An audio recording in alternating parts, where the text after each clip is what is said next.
Good morning. We're taking a look at guncalendars.com, where we archive our Second Amendment history.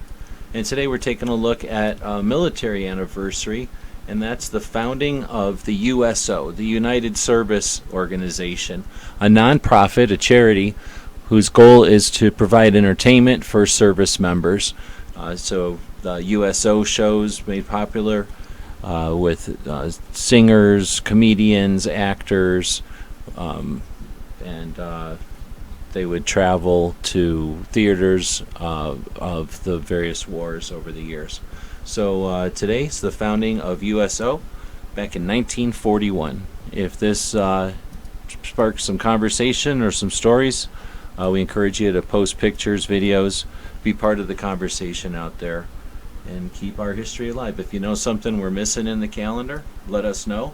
We want to thank our patrons who give us the time to keep projects like this going and the resources to keep them online.